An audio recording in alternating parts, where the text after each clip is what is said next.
Bonjour! Aujourd'hui, nous allons parler des DMZ, zones démilitarisées. Comment ça fonctionne? C'est quoi? Alors, je vais illustrer, il y a différents types de DMZ en fonction des contextes d'usage. Ce que je vous propose dans cette petite vidéo, c'est d'illustrer l'utilisation, les principes de fonctionnement d'une DMZ dans le cadre d'un accès à l'Internet depuis un réseau d'une entreprise.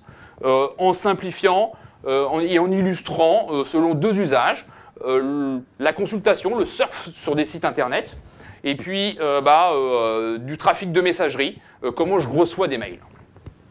Alors, les DMZ, c'est vraiment le côté zone démilitarisée est très intéressant parce que c'est vraiment ça. On a une zone qui est entre deux mondes. Hein.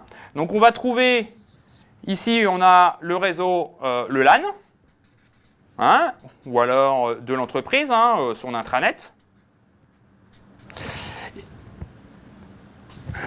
Et ici, on trouve l'Internet. Entre l'Internet et l'intranet, on va trouver la DMZ qui est matérialisée via deux firewalls qui vont permettre de définir une politique de filtrage, quels sont les flux qui sont autorisés à aller dans un sens, dans l'autre, et tout ce qui n'est pas explicitement autorisé est interdit. Prenons le cas, je veux surfer. Donc j'ai un site internet qui se trouve là, je veux surfer. J'ai mon poste de travail.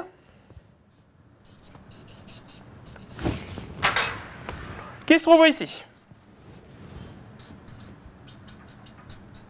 Au lieu d'accéder en direct sur le site internet, comme on le fait chez nous, eh ben, on va travailler avec un copain qui est un serveur proxy qui va se trouver en DMZ.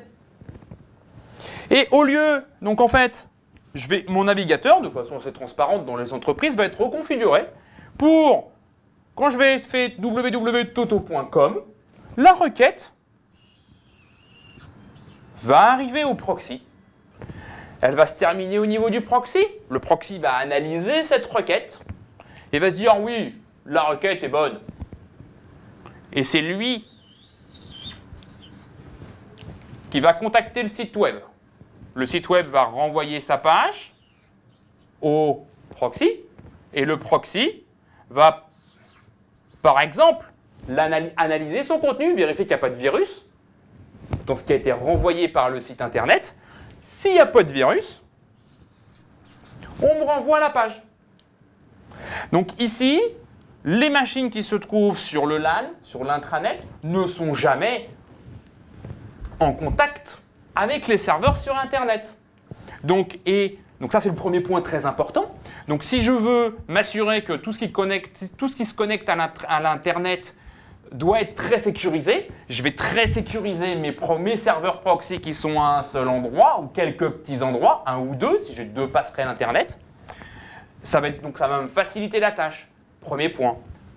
Et deuxième point, je vais pouvoir aussi rajouter des services, par exemple, ou du filtrage d'URL en sortie, ou sur le contenu qui est renvoyé, vérifier qu'il n'y a pas de virus dans ce qui m'est renvoyé. Du même style, le mail. Là, ici, on a vu flux sortant. Le mail, je veux recevoir du mail. Comment ça se passe? Eh bien, je vais mettre mes serveurs de mail, donc SMTP ou mail,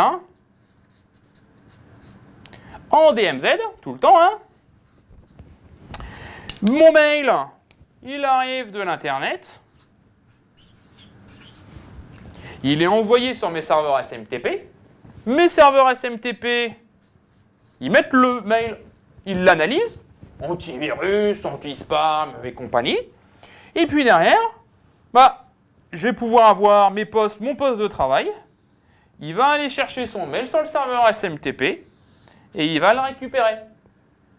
Encore une fois, je n'ai jamais un système qui est connecté directement entre les deux zones de confiance. je peux bien lui, je le sécurise bien. Et puis 2, ça me donne aussi la possibilité de rajouter des services, notamment de sécurité, comme l'anti-spam et l'antivirus, en centralisé, sans avoir à faire des choses à chaque fois en local sur le poste de travail. Voilà, une DMZ, c'est aussi simple que ça. Et c'est une technique qui est extrêmement utilisée, peut-être dans des contextes plus, de façon peut-être plus complexe que l'exemple que j'ai pu présenter, mais c'est un basique, un fondamental de la sécurité en informatique. Voilà, vous savez tout. Au revoir.